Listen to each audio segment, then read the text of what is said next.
Government officials are in Kwa Zulu-Natal counting the costs and weighing the interventions needed to assist those who are affected by the floods. This as the death toll unfortunately continues to rise. It now stands at 395 people. Let's go live now to Nqobile Madlala to give us more details this hour. Nqobile, very good afternoon to you. A lot of damage across the province. What have you been seeing as we are hearing about a higher death toll now of 395 people confirmed dead? Well, very sad news indeed, Pradan. I just want to show you where we are. So we are Gwangolosi. This is where we heard from the minister much earlier on, Minister Senzo Mchunu, who was here to see the place. This is what we heard from him earlier on. He's saying that these are pipelines, these are main pipelines that supply water into eThekwini municipality. And this means that over 25% of the water supply has now been disrupted because this pipeline here has been broken. But also at the same time, Bradan, to touch on what you are currently talking about in terms of the death, we heard from some of the community members that were here gathering, speaking to the minister, that they're saying about 3 houses was actually affected when the water ravaged through this area. Now what you're seeing may look like some rocks to you, Bradan, but this used to be an actual road, and the water basically just brought in all these rocks from the mountains back into this area, and now the community, some parts of the community is inaccessible.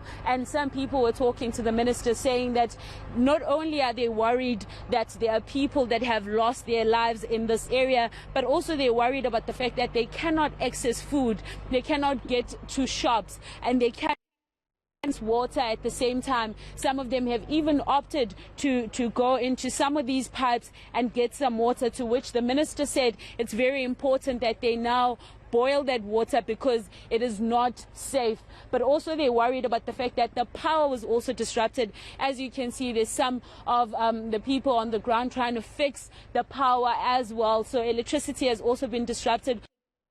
At night it's very dark, and they were talking about the people that come back from work that are now in danger, do not know how they're going to cross this area. But let's listen in to Minister Senzo Mchunu as he explains to us what exactly is happening here.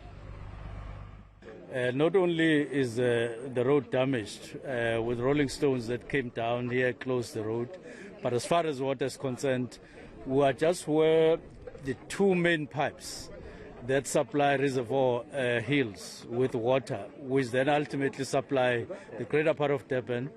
You can see yourselves, the pipes are apart. 2 of the main pipes that get water to eThekwini. Now we came here to look at it, have a bit of a discussion, hear what engineers say, so that we go back and then plan accordingly, and then assist the team.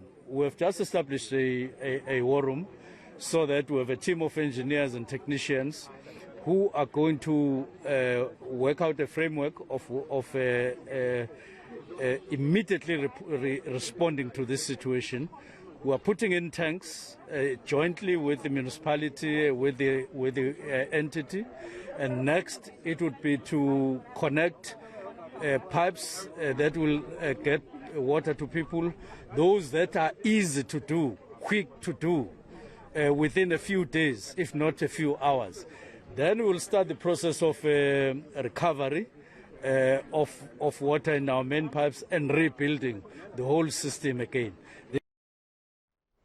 Obviously, Nqobile, Kwa Zulu-Natal suffering a lot of infrastructure damage, and that's going to present a lot of challenges. Do we know what government plans and how government is planning to address some of these?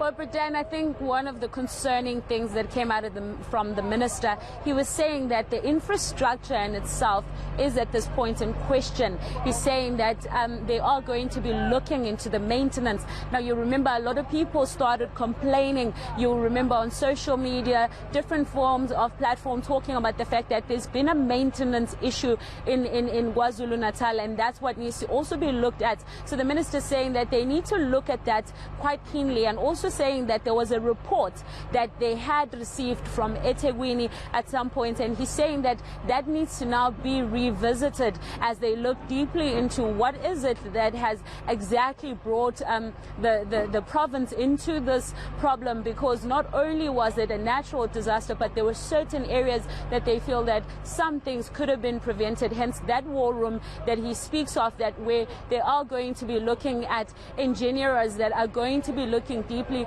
in terms of that infrastructure to check if there is a way that it can be fixed and how it can be fixed going forward, because there are a lot of problems that are currently present in the infrastructure area. But they're saying that, of course, Bradan, they are going to sit down, look into that new report that will come out from those engineers, and then they will take from there in terms of decisions as to where to from there.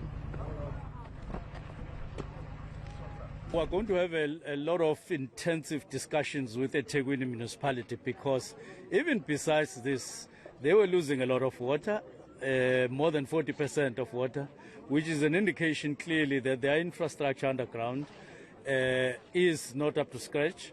But there have been reports about their pumps, about their treatment plants and water treatment plants. We may as well agree that we take this opportunity and rebuild proper infrastructure for eThekwini.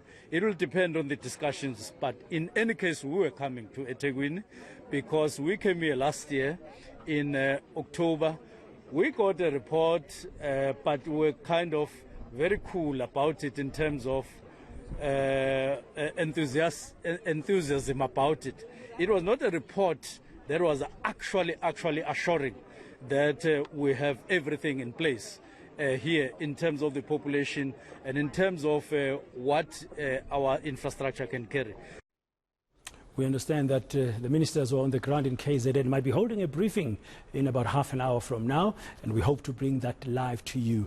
Thank you very much, Nqobile Madlala, with that latest report update there from Senzo Mchunu, one of the government ministers who finds himself on the ground in Kwa Zulu-Natal as they assess the extent of the damage and plot the way forward.